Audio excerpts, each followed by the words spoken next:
Hi, everybody. Welcome to Social Business Hour. Rachel will be with us shortly. She's having some tech difficulties.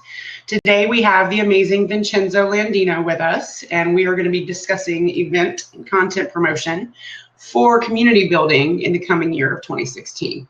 So that's today's topic. Vincenzo, why don't you go ahead and, I know you kind of already did, but for the record, can you just go ahead and introduce yourself? Vincenzo Landino, for those of you that don't know me, I am the CMO and co-founder of 52 Creative, a digital marketing agency. We focus on digital brand building for small, medium-sized businesses. I'm also the host of the Brand Boost podcast, so check that out, brandboostcast.com. And that's it. I love live streaming. Done some really cool projects with live streaming with the Brian Fanzo, who's not here right now. We've done some stuff together too. And yeah. So I'm here to talk about it, and I've done a lot of events, live stream events, event coverage, live tweeting. So I do have a lot of event experience.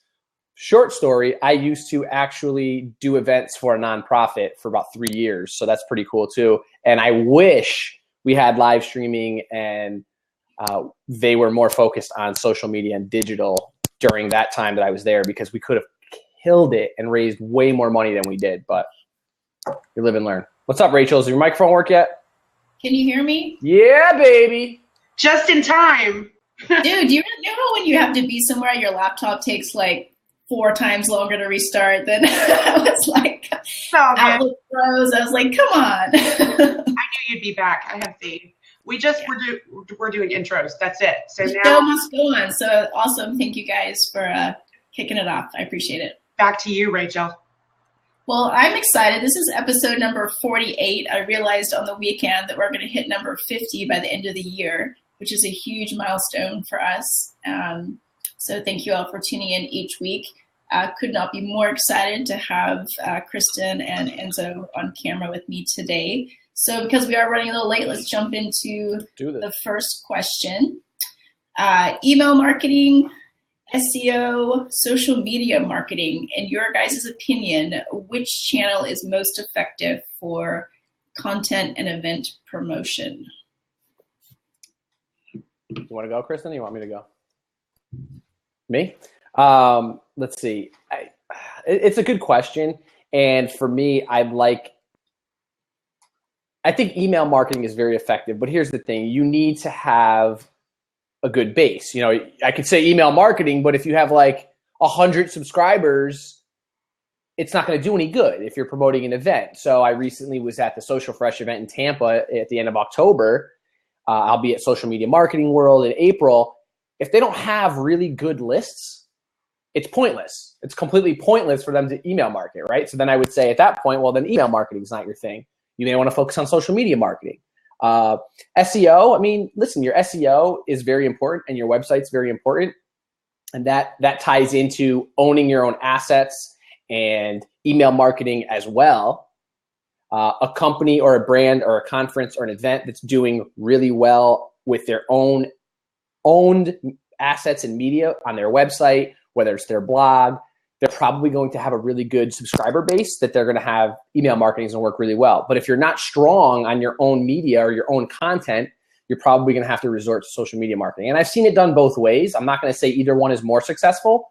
What I've noticed is that personally, I've had a lot of success once I started my email campaign, my email marketing, and I focused a lot on my website. Even with having, with our agency, just having a website gives you much more credibility than just saying, hey, go check us out on Twitter or go check us out here. Now, imagine if we threw an event into the mix, it gives you so much more credibility to actually have, a place where people can go. And that's why you see a lot of these, I'm going to use social media conferences, but I was at Inbound this year. There was Content Marketing World that was out simultaneously. Summer Brand Camp I was at. And all of these have really, really strong followings. But Summer Brand Camp, because it's not one agency that handles it, they're totally crushing their email list. And that's where they're really successful. They're super, super successful with their email campaigns and their websites for each agency that handles it. But their social, I don't want to say they're barely on social, but you don't find it as much on social. And, you know, like I was saying with Social Media Marketing World, they've got what? Social Media Examiner's got over 417,000 subscribers, maybe 431, something around there. Like, they're crushing it on their email list. You know, I've signed up to the email, you know, I have the emails. So I know what's going on with Social Media Marketing World every day, daily. I know that there's an event going on. So for them, it works really well. And shout out to Mike Stelzer and their team. I think Mike just jumped in, but you know, you have to know where your audience is. You have to know how your audience is utilizing your content. This is a conversation I had earlier today with the gal that runs social media at Priceline.com for the podcast, and they're doing a great job knowing where their audience is. So whether you're an event or whether you're a company that, even if you don't do events, you have to know where your audience is playing. And if that's the email, then crush email. If it's social media marketing, or if it's on social media, then crush your social media campaigns. No, I agree. I mean, there's definitely no right or wrong answer to that question. You definitely have to know your audience. I completely agree. And for someone starting out, I would definitely suggest that you start with social media marketing to build your audience. Email lists, as we know, take time. And again, but it is good to have in your back pocket. So always a good strategy. But I would start with social media marketing. Always have something on an owned property. It's fine to dabble with publisher and medium, but again, you want to drive traffic to your own site. That's the challenge, though. Go ahead. Nope, and then you can use that to build out your list. So for me, that would be my strategy. I see far too many people that use social media as a landing page. I know there was a lot of people when live streaming came out, they were using that as a landing page. Like, this is where I am. Find me here, find me here, find me here. And it's like, okay, that's great. And then what happens when it craps out? Like Snapchat the other day. Everyone that's just loading up on Snapchat and then it craps out. Or, hey, we'll take Social Media Marketing World or Social Media Examiner.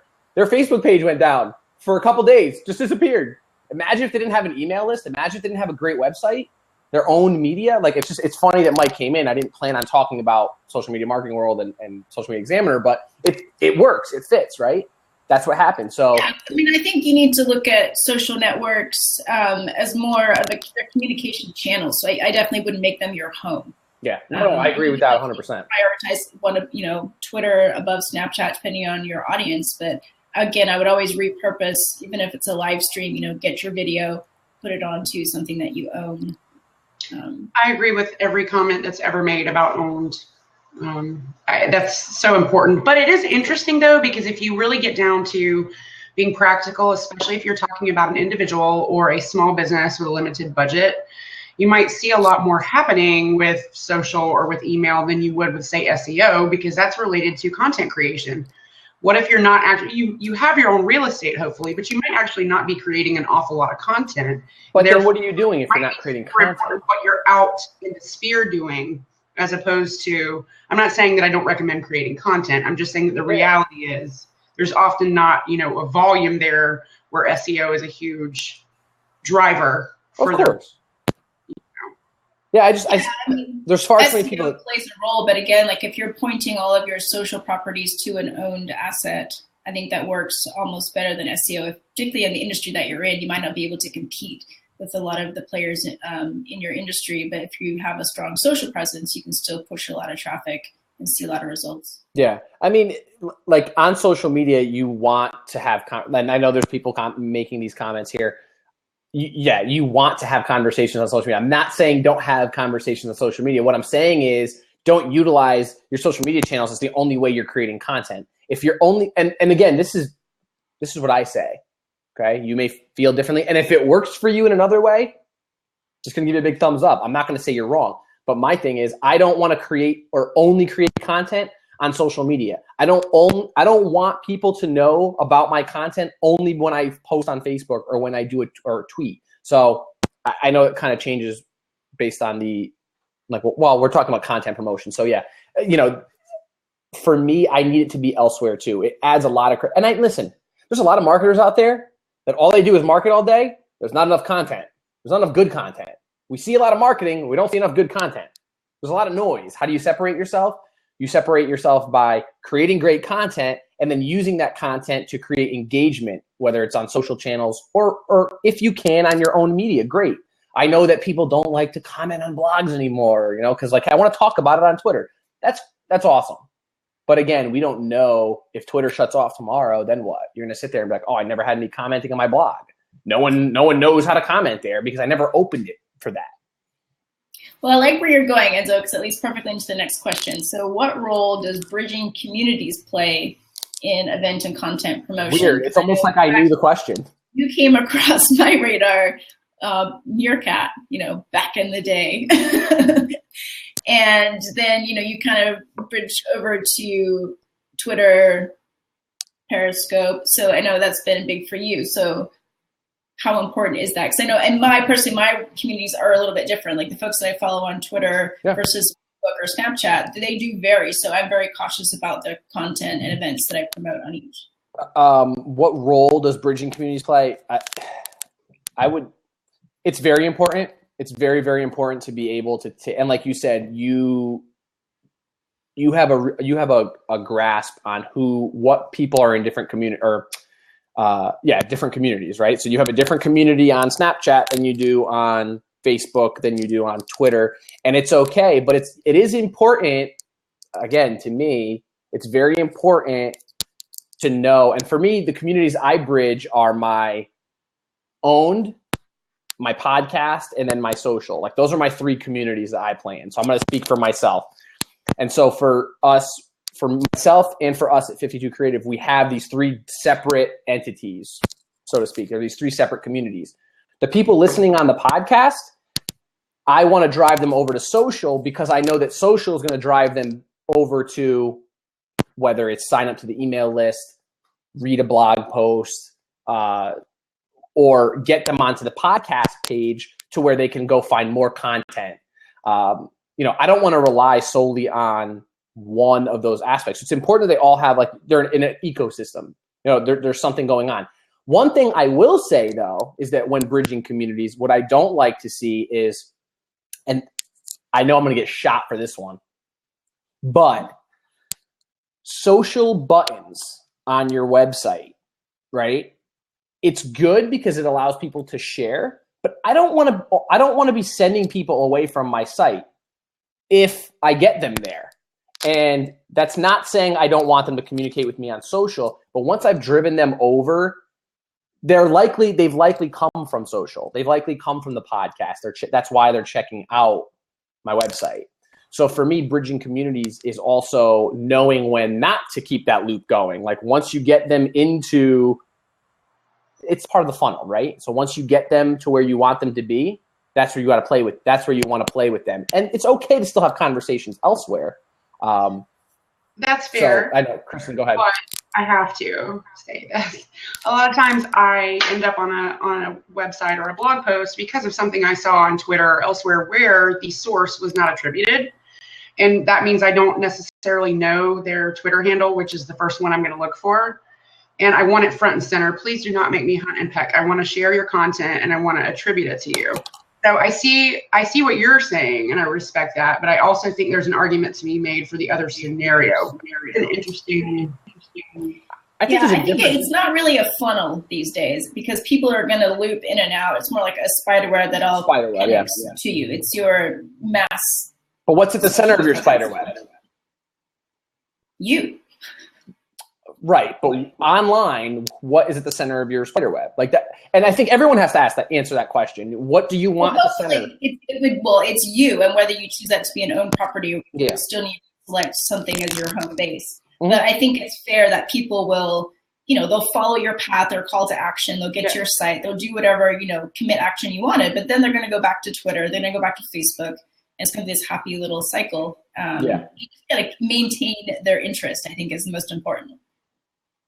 And of course, there's only so much content you can have on your website. There's only so much. But likewise, there's only so far people are going to scroll back on your Twitter account, right? So if whatever you have at the top, above the fold, if that's not interesting enough to keep someone there, and that's with anything, whether it's your email list or your email newsletter or whatever you want to call it, or your website or your Twitter or your Facebook, if whatever's above that fold, that first scroll, if it's not compelling enough, no one's going to stay there. So wherever you choose to go, make sure that everything ties in. The other thing I would say when bridging those communities is that consistency, right? So if you're talking about one thing on Twitter, but then people go find you elsewhere and you're all over the place, or the worst thing is when people have conflicting ideas or they have conflicting concepts that they put out there.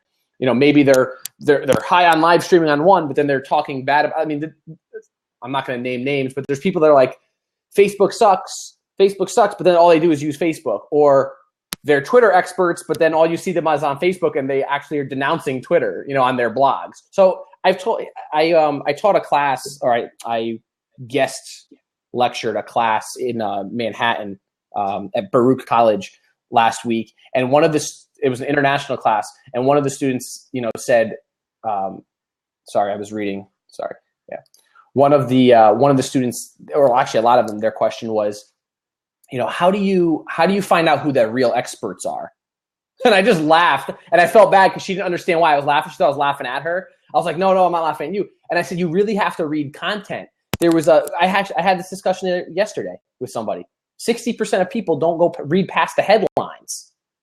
So if you're not reading and you're not finding out, you don't know who experts are. You're blindly following people online. So that's why I say make sure all of your content everywhere makes sense, and it formulates some sort of cohesive front of for you, whatever you want to be. Yes, let's not go down the path of people not reading, because that's a whole other. I know. I won't. I apologize. All right, question 3, which kind of plays into your love for owned properties: gated versus non-gated content. And that could be webcasts, live streams. I love that Blab. Anybody can click through. You're not required to sign up for anything. Curious to hear your guys' opinion. Pros and cons of each. Gated versus non-gated. I like having it open to anybody and everybody. I think that's a huge pro. A pro in and of itself is awareness that when there is no gate, you don't require anyone to have a skill. Like Blab is great. You sign on and you're on. I don't need any crazy technology to watch it. I don't need an account. I don't need this. So you're allowing more people to see you. However, I think the gated content also. Are you guys getting an echo? I hear myself. That's weird. No. I'm gonna hold on. My short answer while he's refreshing would be, gated content, obviously, then you have contact information, and so you have potential leads there.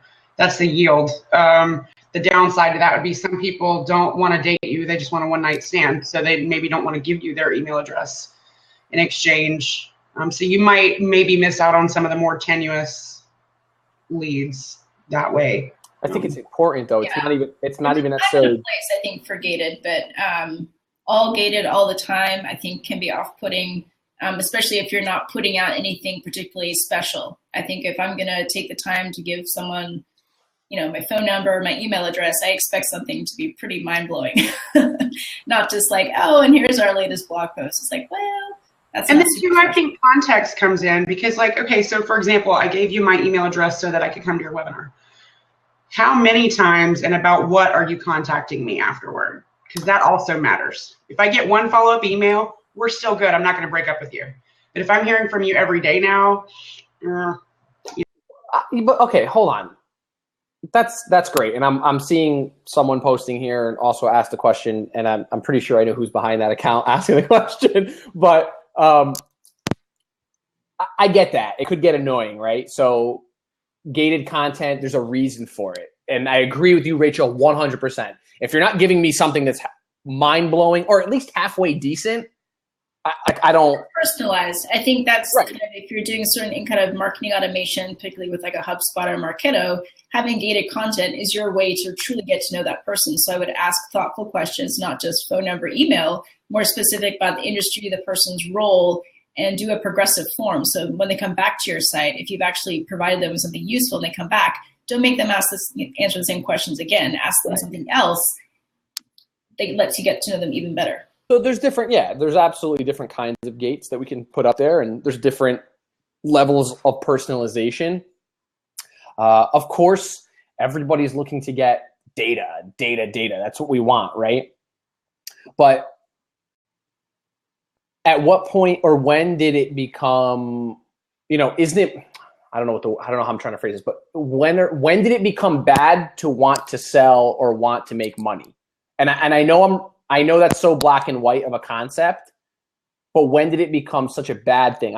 Listen, I completely agree. If you're just hammering me with emails that don't make any sense to me at all, I get it. Then it's crap. But there's a reason why I went to go see. I did get enough information. I knew you were interested enough in this specific webinar, right? So you're clearly interested in whatever it may be. So we know that the whatever, however many people, the 98, 99 people that at least came into here for 5 seconds or so, they were somewhat interested in event and content promotion or community building, right? So that's already some information that I've gotten from them. I know that much. Yes, now I have their email and their name. Great. But I know that they came in through a certain ad on Facebook or ad on Twitter. And I know that they came to a specific, session. So now I know that they're a Facebook user. I know that they want to hear about this piece of content and I have their email. So I think we also need to take a look. It's not terrible to ask for just email and phone number because, if I had to fill out a form on every website I went on and it was like this, like you said, a progressive form, I might just be turned off and be like, all right, screw this. I just want to give you my email. You know where I came from. You know everything else of how I got here. If you're tracking properly. Now, if you're not tracking properly, that's your own damn problem.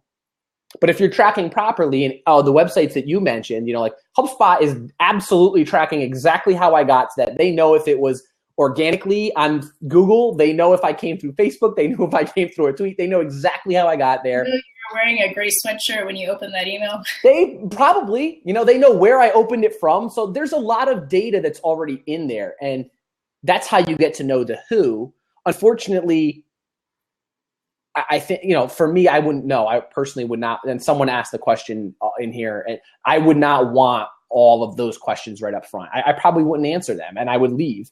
I'd love to see the statistics on that to see if people are more inclined just to give their email and name or if they're more inclined to fill out an entire form, right up front. Do you guys answer the questions on the email and not the other, unless it was something that I was super, super jazzed about?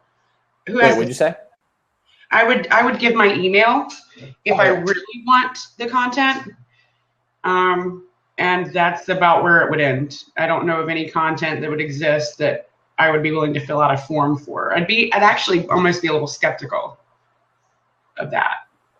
That's just me. I think it's a solid. Do you guys answer these questions, by the way, or no? On the right? We do. Or on the left? I'm curious. I'm just curious. I didn't know if you wanted to answer or what. Let's bring it in. So somebody asks, do you want someone to stay on your website for 15 minutes reading content, then eject, or read, then follow you on social to build a relationship? Kristen, do you want to answer first? Well, this goes back to what we were, and I think it was posted when we were kind of talking about the different logic behind having your social buttons on your site or not, and the different logic depending on how you look at it. And my thoughts.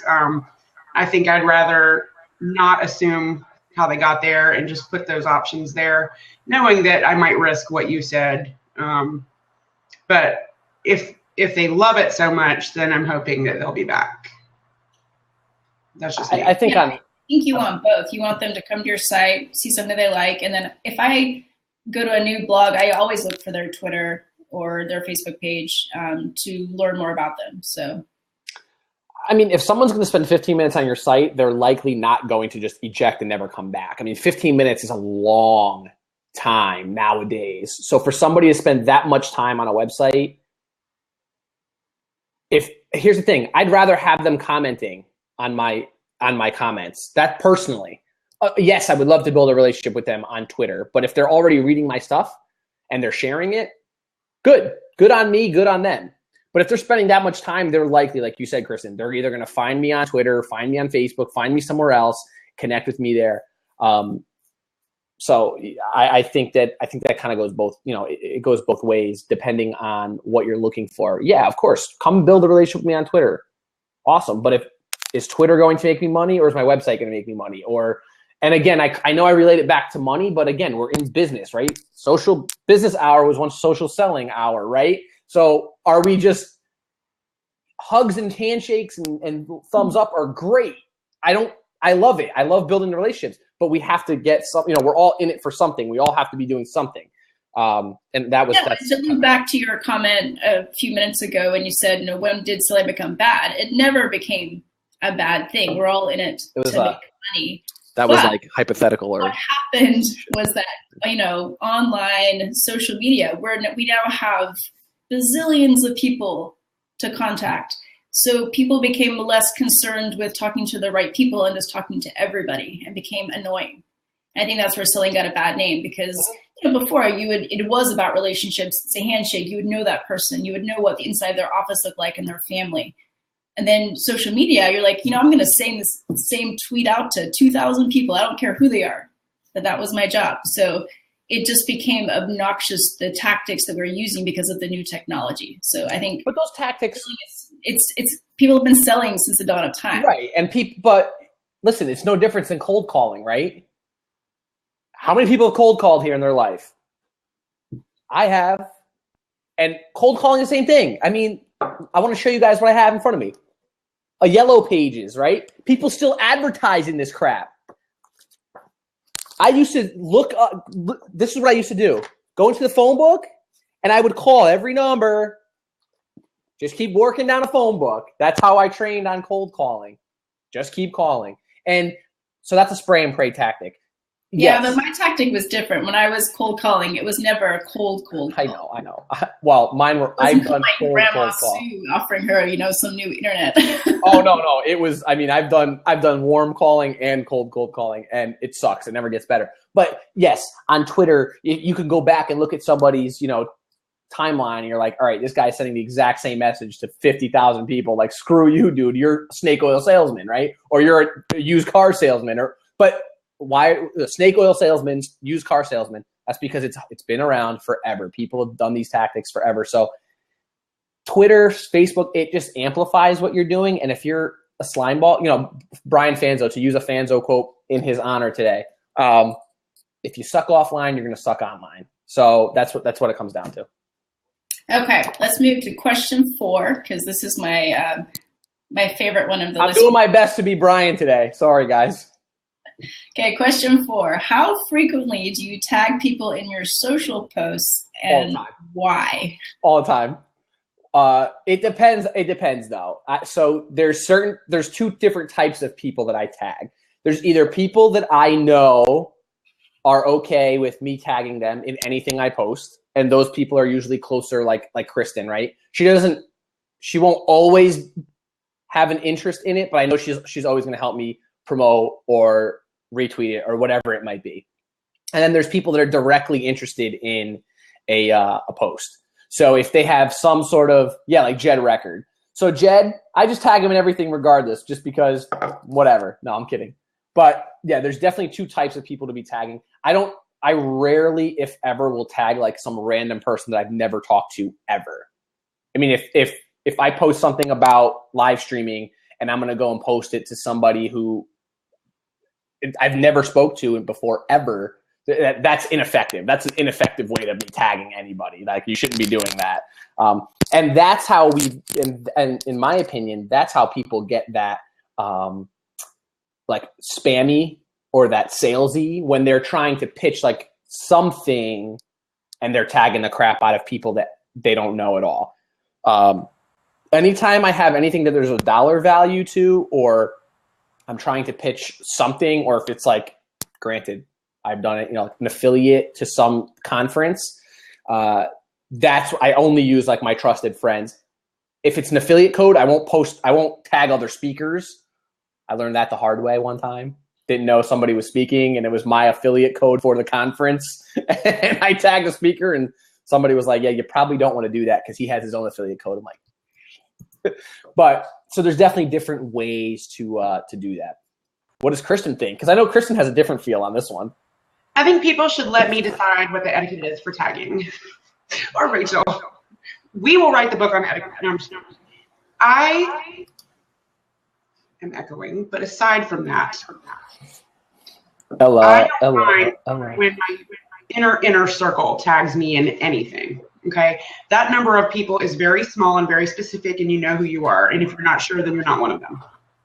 I'm not sure. Because we have this friendship and gentleman's agreement, we support everything that each other does, carte blanche. So there's that, but it's a known thing between us. It's not something you have to guess at. The conversation has been had. Okay. So then other people, if they want to tag me occasionally in something that either relates to me or they think I might be interested in, that is okay. And I do think that the people that I think are doing it wrong, I mean no disrespect, and I don't think that they mean to do it wrong in anybody's point of view, but I think it can be wrong when you tag too many people. I think it can be wrong when you're too frequently self-promoting or irrelevant tagging people, or if you tag like 100 people at one time, because that, to me, it's been done, and I don't mean any disrespect, but I think you maybe don't understand how that comes across to one of the 100, which is, hey, you 100 people, stop and look at me right now. And I have other things to do. So I think context is important. I think if you're going to tag someone, you should be willing to reciprocate the behavior that you're asking for. Sorry, Kristen. Context of the relationship and the day-to-day is important. Sorry, Kristen. I love you still. No, I love you, and you can tag me in everything. Just because I yelled at you one time for not retweeting something. Yeah, you totally did. Mark Meyer made a comment here on the side. His biggest question is, when he gets tagged, what do you want from me? Personally, I don't tag. That would be something you have. That would be a bad reaction, I think, to me. If I'm being tagged in something, that's my first response. That means that I either don't know the person or the content has nothing to do with me. So I don't tag people. When you're tagged, you should never have that reaction. I don't tag people because I want them to buy anything. I'll never do that. I will tag them because I simply want a retweet or a share or a comment. What do you think of this? It's more, that's why I tag. So, I even wrote an article a while back. It's on my website, vincenzolandino.com. Why won't you just retweet me? That's all I wanted. That's all I'm looking for. But that's why I've kind of changed my tagging strategy into someone that I know is interested in it, or one of my circle that I know will share it, because then I know that people aren't asking those questions like, what the F, dude? Why are you tagging me in this? And I know there's people on Facebook that do this a lot. They'll tag like 100 people. Is by far the worst, because there are some people where it's a daily 50 tag situation. Oh yeah, that's annoying. Well, I don't, and there's certain people that will. There's people that do that, and then you look at the rest of the people tagging, you're like, oh, okay, what do they have in common? Wow, everybody that has 10,000 plus followers, like, cool, dude. Some of us are like completely unrelated to what you're even talking about. Oh, you've drilled down even further than I have, because I don't even have time to do that. I don't even have time. I've looked. I try to figure out. I think it's okay to occasionally tag someone that maybe you're not super close with if you have enough of a relationship to think they might be interested or share on your behalf, but you better be ready to put a deposit back in the bank. If you're consistently expecting people to share your stuff and you've never, ever read, watched, shared anything of theirs, that's not cool. Yeah, like I'm the worst Snapchat watcher in the world. Truth. Totally watch. Okay, I'm gonna write that down. I just constantly right hook now. I don't even jab anymore. I just right hook everybody. But you guys have kind of got into this like cage match. But coming back to the question about promoting events, I do think it is okay, and especially if we're talking Twitter, you don't have to tag somebody in the photo. You can name them an invitation, or I think it's okay to do that in moderation and a targeted fashion.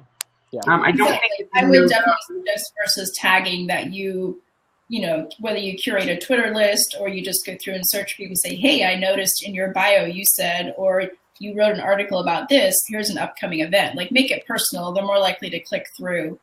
Tagging for just short-term amplification, but if you're actually wanting people to commit and sign up for whatever you're selling, take a little bit more time. I use Dom Garrett said something. He said, find out if they've ever responded to you. I use Manage Flitter a lot, and it tells me if I've ever interacted with them or if I've ever tweeted with people. So I'll look through and like, okay, I've never interacted with this entire list of people. It's crazy. If you ever take a look at how many people you actually talk to and interact with, there's so many people that you've never interacted with. So Nimble does a good job at reminding you, like, hey, you haven't talked to this person in a while. Sorry, Amy. I wanted to, sorry to interrupt. I wanted to, because Ralph is an awesome member of the community. He shows us a lot of love, and he asked a little question. So I thought it'd be cool, Rachel, if we could just like hit on it super fast. No, this is an awesome question. And for the person who asked what FF stands for, it's Follow Friday, which has been around since I think Twitter came about. And I think back in the day, it actually was a lot more popular. I often get the exact same Follow Fridays each week at the same time, which bothers me. I much prefer those like random shout outs throughout the week. Or if it is on a Friday, make it extra special. Be like, hey, follow this person for XYZ. I think if you just drop 10 Twitter handles into an FF, not super cool. But they do work well for some people, but I prefer more personalization myself. Yeah, well, there's tools that do that. Here's the problem with the FF, right? Follow Friday. There's tools now that actually do it for you, which I think which sucks. I forget which one it is, but it'll automatically send out things like, thank you to my new followers, 1, 2, 3. And I'm like, really? I mean, you're not. And I used it for a little bit to see what kind of response I would get. And just to compare, like, does that work over personalized, like Rachel, like you said, like personalized one? And it didn't. People ignored them because they saw 4 other people tagged in them. I'm like, I don't respond to those at all. I never respond. When people are like, thank you to my new followers, Vincenzo Landino and 5 other names, I'm like, yeah, screw you, dude. You could have at least wrote me a personal, hey, thanks for following me or something. You're clearly not interested in having me as one of your community. So I sort of agree with you guys. Well, you have I do. You don't have a choice. Oh, I have sometimes disagreed. No, but I do agree with you guys. But I also I'm always appreciative of the gesture. I think personalized gestures are more significant, and especially like if it's all the time. It loses a little bit of luster if it's all the time. But I think it is kind to mention other people, and the more you can personalize that or be unplanned about it, the better. That's my thought. Yeah, there's right and wrong ways to do it. Absolutely. I just think that the Follow Friday is, again, if you're Follow Fridaying people that you've never even talked to, because that's another one that I see where people like, FF, a bunch of names, and I'm like, you guys have never even talked to each other, or I know because I've done it in the past, right? I've done it, and that's so ineffective. Like, if you're gonna do an FF, like a Follow Friday, if I did a follow, which I don't do them anymore, but if I was going to, I'd be like, all right, Rachel, Kristen, and Brian, for being an awesome SBizHour team, something like that. That's different. Like, it's a group of people that are all in the same kind of thing. I talk to you guys on the regular, so it's that's okay. But no, I'm not a big fan of the Follow Friday. I'll be very honest with you. I'm not a big fan of that. What about we go on to other networks? So Instagram has the Throwback Thursday. There's Women Crush Wednesday. There are a lot of similar acronyms. I'm going to continue to do Throwback Thursday on my Facebook, and I don't care because you guys are not the boss of me. I'm going to do it because I have some of the funniest Throwback Thursdays ever. I don't expect anyone else to actually care. They make me smile, so I'm doing it. Wait, who said that they're wrong? I didn't say there's anything wrong. I just it's a similar premise. They're being executed differently. So yeah, but I mean, like a Throwback Thursday. But again, it's kind of like people on a Throwback Thursday post started out perfectly innocently as well. Then people started to abuse it. So, flash forward, perhaps Throwback Thursday will become anyway. Yeah. No, I understand. I think there's abuse of that regardless. I mean, wherever you are, there's always people that aren't using it properly. Oh, I like what Dom just said. He said, Follow Friday is ruined by marketers. Throwback Thursday has not been abused yet, which I think is kind of true. Well, right. And Follow Friday, you have to understand why it's been abused, is because it's the perception of, oh, if I tag a lot of cool people in this post, I'll get Gary Vaynerchuk's attention or I'll get somebody else's attention. It's like, it's not that easy. Maybe in the early days of Twitter, you can do that and people would be like, oh, wow, he's associated with Gary or Gary. I'm using Gary as an example, but I mean, hell, I did it you want a real example? I did it with Fanzo all the time. Like when I first started on Twitter, I used to do that all the time. Like, oh, follow Friday Brian Fanzo, iSocial, because I was trying to get his attention, and I did. It worked, right? But that was much earlier on. That's like 2-3 years ago on Twitter. Now people are filtering. People are using it differently. So you have to stand above it. Somebody mentioned here, somebody mentioned it on here, using videos to say hi to new followers. What is it? Somebody sent me a video, Brad, who's in here. Brad shot me a video, or maybe it was a Snapchat or something. And I was like, damn, that's freaking cool. Like it was a response to a tweet. Like that stood out to me.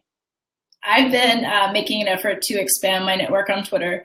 And I get so many of those little videos, and it's truly awesome that people take, it's not a whole lot of time. It's 2-3 minutes, but they send you a very personalized video, mention your name, and they comment on something. They click through. Makes my day every time. I haven't sent them a video back, but I send them a very lovely message. I especially love the random replies to something. Almost even more than thanks for following me, but I don't know, just the random sort of out of the blue replies or comments. Some of those are the best, and I'm trying to work on doing more of that myself. To be honest, a lot of times it's the morning or afternoon, whatever. It doesn't even matter, and I'm not really dressed, and I'm like, dude, I want to send a video back, but I can't with the hair, so I need to kind of get over that, and I want to do more of those. I think they're a lot of fun. Yeah, I mean, there's ways to be more personal. There's ways to be more to stand out, stand above the noise, and video is definitely one to do it. I mean, if you want to get anybody's attention, shoot them a quick video on Twitter and you'll see how they respond. Again, that's why Snapchat's so popular. It's quick video, 10 seconds, boom, boom, boom. I can send you something, and it becomes an engaging way. So we can do the same thing on Twitter, guys. It's not hard. Okay, so we have one more question left to wrap up the show. Question 5, can community growth and engagement be sustained without events and specialized content? What do you mean by specialized content? I think perhaps content, especially just for the community. So if we came out with an ebook just for okay. Or something hyper personalized. Can community growth and engagement be sustained? Yeah, I think so. I think most of us do it often, right? We do it on our own level. Jed says no, but let's face it. Let's just say a lot of these conferences and marketing things were not happening. Yeah, there we go. Events are one day or 1 week. So events, yeah, exactly. This is an event. God damn it. So, well, what I meant was of our community is the weekly 1-hour show. But there are a lot of hashtag specific communities that have been around before there were Hangouts, before there were Blab, and they're doing okay. So I don't think we need. So an event, you're saying that even a Twitter chat is an event? Is that what you're saying? Yeah, I mean, if you take it any way you want, you could say in-person events. I was thinking about it as in-person events. I think they can happen without in-person events. I don't think you necessarily need that. I think we're moving towards a social media world where people are craving that live in-person event, and we're craving the face-to-face interaction in the flesh. But do I think that we cannot sustain a community? Let's face it, 99% of my followers on Twitter, which is over 10,000 now, woohoo me, I'll probably never meet. And that's, unfortunate. I'm not, but can I sustain that? Absolutely. There's plenty of people I connect with and that I help out regularly and that help me daily. And I think that's sustaining a community. We could do the same thing. SBizHour can do the same thing. If it's too creative, we have the podcast, Brand Boost. Can I sustain that community without having an event I think. I mean, I'd like to think so. Well, I mean, if you would take the term event incredibly liberally, your podcast is the event, and that's what's keeping people around. So then each tweet is an event. Every Facebook post is an event. Every time the hashtag's used, that, I mean, it depends on how you want to take the definition, but. Yeah, an event is anything online or offline where people come together at a set time and place. Okay, yeah, then under that, I think events are great to bring them together, but no, I don't think that that's the only way to sustain a community. You do need them to rally around, like Jed just said, but I don't think it's the only way that you can make it happen. Remember, we're in a different world now where we are everywhere at any time, any place. I mean, you don't know where I am. Yes, I'm in my kitchen, but it doesn't mean that I'm in my kitchen. I could just be doing the exact same thing in an airplane. We've seen it. So I can be anywhere. It doesn't have to be a specific event. Okay, so I have a question. So, this is the end of the year. We're wrapping up 2015, looking forward. As my favorite community manager and one of my favorite marketers, what promotional tactics are you going to be using next year that you perhaps haven't tried before for events and content? She's talking to you, Kristen. She's talking to both of us. No, she said my favorite. I was definitely not included in there. I said marketer. I'm kidding. Do you not associate yourself with the marketing people? Well, you said my favorite, so I was like, oh, she's definitely not talking to me. Jed said I thought she was talking about Dom. Darling, so you can think of something clever. What do I think? Also, in the past, I know Kristen has done video promos for SBizHour. We've done some, between Snapchat, Instagram, Twitter. I mean, there are a lot of things that came about this year that we tried.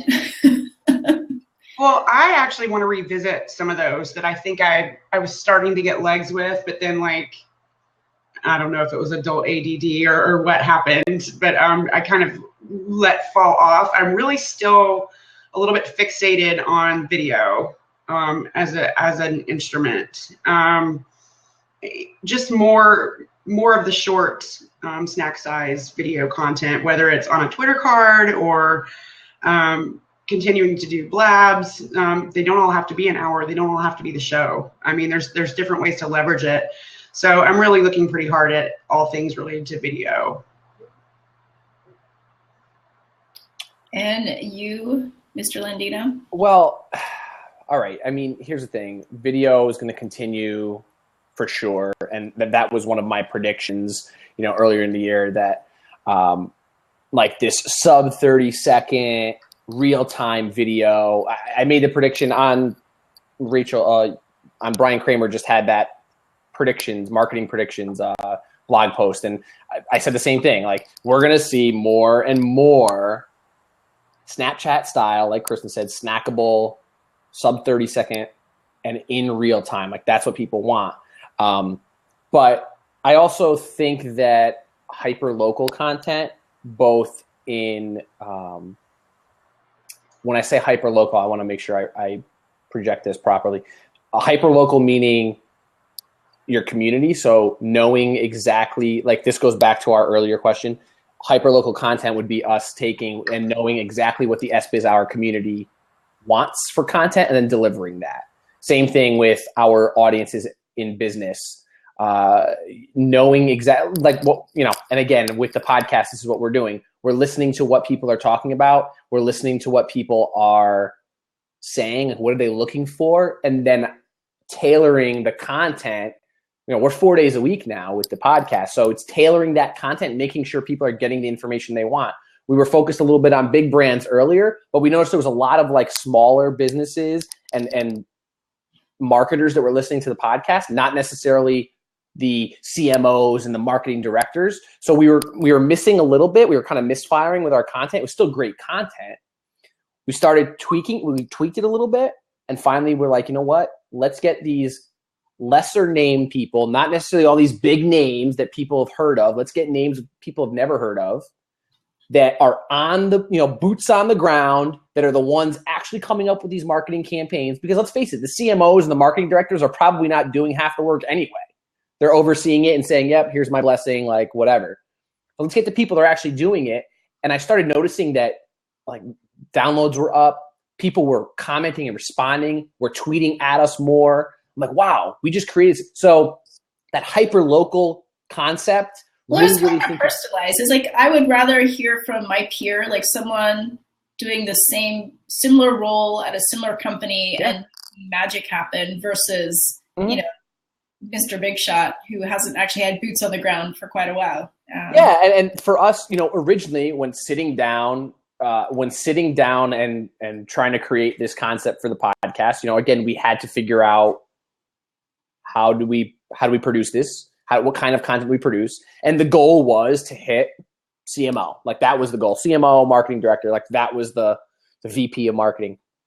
And like I said, it took some time. This is where like trial and error comes in. And this is when we finally realized that hyper local content was important, or that super, you know, hyper focused content was so important, giving people what they want to hear. Now there's a much more engaged group of people listening that are getting a lot more out of it than, say, the occasional VP of marketing that might be listening, you know, to the podcast, who's probably not going to do anything with it anyway. You know, I'd rather get 5 out of 10 people than that one person out of 10 that are actually taking something from it. And so the hyper local is super important.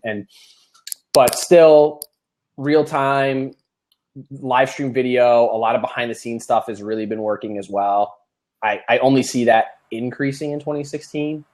Remember, like, we're marketers. We live in a bubble. We're in this little vacuum of marketers that are, you know, we've known about Snapchat or we've known about live streaming since whatever the beginning of the year. Well, why, you know, people are like, well, why is Snapchat getting so big now?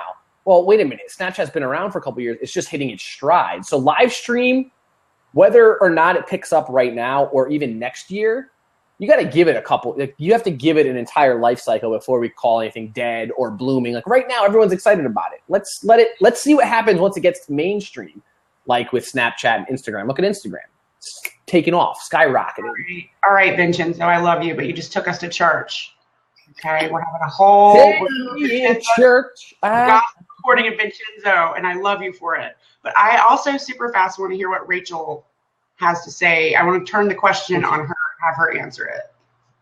Well, I just want to make a quick comment. Dom mentioned Twitter DMs. And my biggest surprise of the year, because it's not that I dislike them. I think they can be quite effective, but I have found my conversations on DM has dramatically improved to my surprise once they increased the character limit. And I thought I would get a lot more spam, but I think it's actually allowed people to soften the blow and share more about why they're contacting you versus trying to, you know, squish it into what comes out as a hard sell because they only have 140 characters. So, do you ever ask those auto DMers questions? Like, do you ever respond with a question to those guys?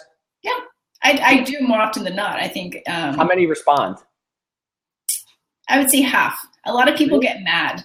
Sometimes really? If I get a DM, and those of you in my inner circle can attest to this, I'll write back and say, hey, you know, I see where you're going. I clicked through. You actually have some good stuff. But I would have phrased it like this. And half the time the person writes back and is like, oh my gosh, I'm so thankful. Like, I'm going to update my auto DM. The other half write back and they're pissed. Really? Or I don't hear from them at all. But that's interesting. I've never gotten a response. I got a response from one guy. And you know what? I actually ended up following him, or I ended up not unfollowing him because he was like, hey, listen, I know auto DMs. It was actually the most real auto DM I've ever gotten. He's like, listen, I know auto DMs aren't pleasant. He's like, but, and it was a substantial auto DM. It wasn't like one of those, thanks for the follow. Check me out on my podcast because there's not enough characters here. And I'm like, well, clearly you don't realize that it's increased. So that's the only person that I've ever gotten a response from. And I follow him on Instagram. I followed him everywhere because he had decent content, but it was a very creative auto DM that made me want to learn more. And I attest that to the longer character limit and that he utilized very well. It wasn't just like a lot of these other people. They're just, you know, well, the character limit's not long enough. Follow me on LinkedIn. Here's my LinkedIn. And that was it. We're not remembering who did this, but I got the most hilarious auto DM when I followed these cats, and I can't remember. If I can find it later, I'll tweet it out. But they sent an auto DM with a link to their site, but then they were like, auto DMs are bad. You should click here and go and choose your punishment. And so you go to the website and they had different things that you could click on to like inflict a punishment on them, which I thought was creative. I actually enjoyed that. I tweeted it out because I thought that's pretty clever. Again, it's all about context and what's the meat and potatoes of it. But I'm always pretty either forgiving or interested to have a conversation about it, because I tried my hand with the auto DMs back in the day. I wasn't trying to be lazy. I was trying to be thorough. And somebody was kind enough to say to me, okay, here's what I think you were going for, but here's how I took it. And at first I was like, I got defensive. And then I was like, wait a minute. Okay. So we started having conversation, and now that person is one of my besties on Twitter. So, might as well have a conversation if you can, if it's reasonable. Yeah, no, I agree. Well, this has been an awesome show. Thank you guys for joining me. Thanks for having me on. You guys do this week in and week out, and I know how much work it takes to keep it going. So kudos to you guys for pushing on 55 episodes. 48. Yeah, you said by the end of the year you'll have 55. You said, right? 50. 50. Oh yeah, Honda's only a couple more weeks in the year. Unless if you go social selling hour, I need to actually do the math on that. Yeah, it's got to be. You have to be pushing close to 100, right? Yeah, I need to bust out a spreadsheet and add it up real quick. But no, it's. I'm stoked that we're able to sustain this, and the community is keeps us inspired. So. Love you guys. And you guys, I don't know if Rachel wants me to say this, but we're still scheming what the 50th episode of this year is going to be about. So if you have any crazy ideas that you want to share, tweet them to us. Otherwise, we'll come up with something, killer on our own. And it'll be the 28th, so it's before the new year, after Christmas. Everybody should be on vacation, so I expect your full attention. Yeah. I'll be in the warm weather of Florida, so. Yeah. And I know. You're in Santa Monica, blah, blah, blah. Yeah, whatever. It rained yesterday. It's like raining. I don't even know what the weather is over here. It's like raining, but it's nice out, but then it hasn't been below like 40 degrees yet. No comment. Get cold, please. I want to snow. I want to see snow. All right, people can Google the weather. They don't tune in for this. But thank you guys again for taking the time to watch, participate. Loved all the comments. We will be back same time, same place next week. Have a great week, all. Guys. Bye.